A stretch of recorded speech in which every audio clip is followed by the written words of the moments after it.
Assalamualaikum warahmatullahi wabarakatuh. Jumpa lagi dengan saya, Rijal Ibnu Sani, dalam channel Lawyer Putih.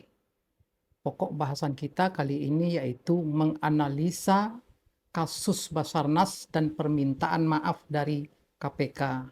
Apakah itu dapat dibenarkan secara hukum atau itu perbuatan yang tidak profesional dan memalukan?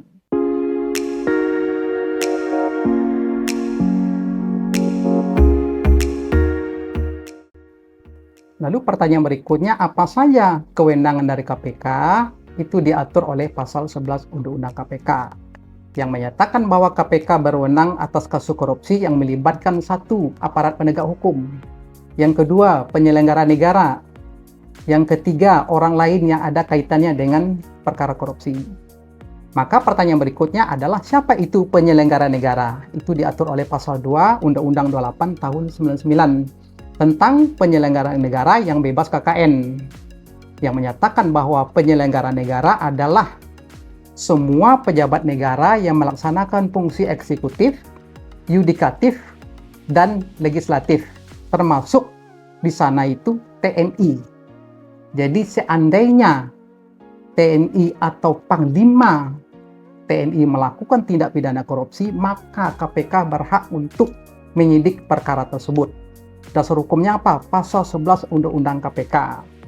Jadi jangankan Basarnas, Panglima TNI pun bisa disidik oleh KPK. Jadi kesimpulannya dalam kasus Basarnas tersebut, bahwa pernyataan permintaan maaf KPK kepada TNI tersebut adalah salah dan tidak profesional.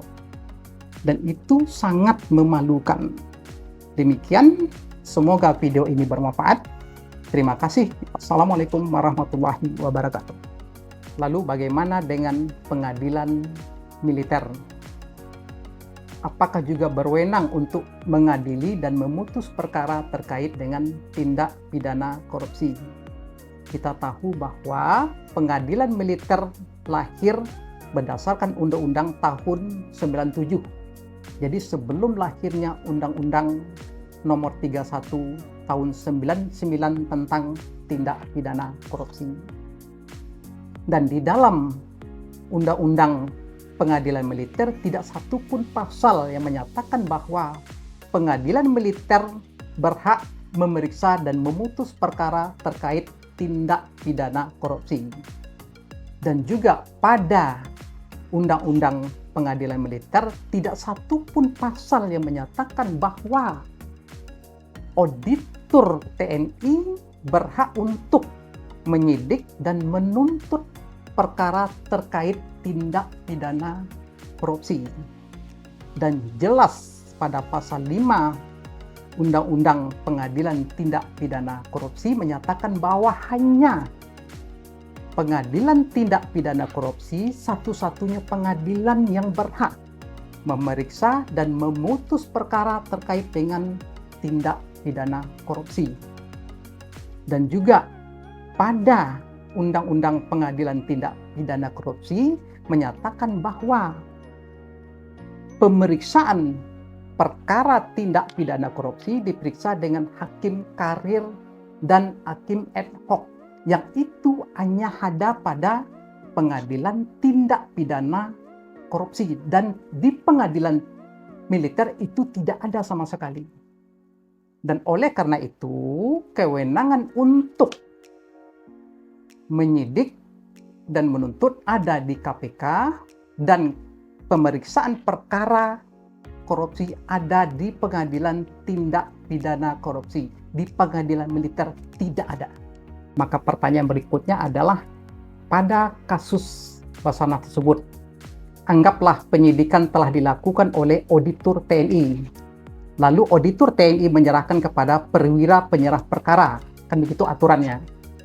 Lalu apakah nanti perwira penyerah perkara akan menyerahkan ke pengadilan tindak pidana korupsi? Seperti apa hukum acaranya? Karena tidak ada aturan dan hukum acara yang mengatur itu. Atau apakah nanti auditor yang menyerahkan perkara ini ke perwira penyerah perkara, lalu perwira penyerah perkara ini akan menyerahkan juga kepada KPK untuk melakukan penuntutan?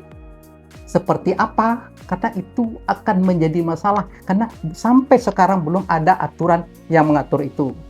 Karena di dalam Undang-Undang Pengadilan Tindak Pidana Korupsi jelas menyatakan bahwa hanya pengadilan tindak pidana korupsi yang berhak dan berwenang memeriksa dan memutus perkara terkait tindak pidana korupsi.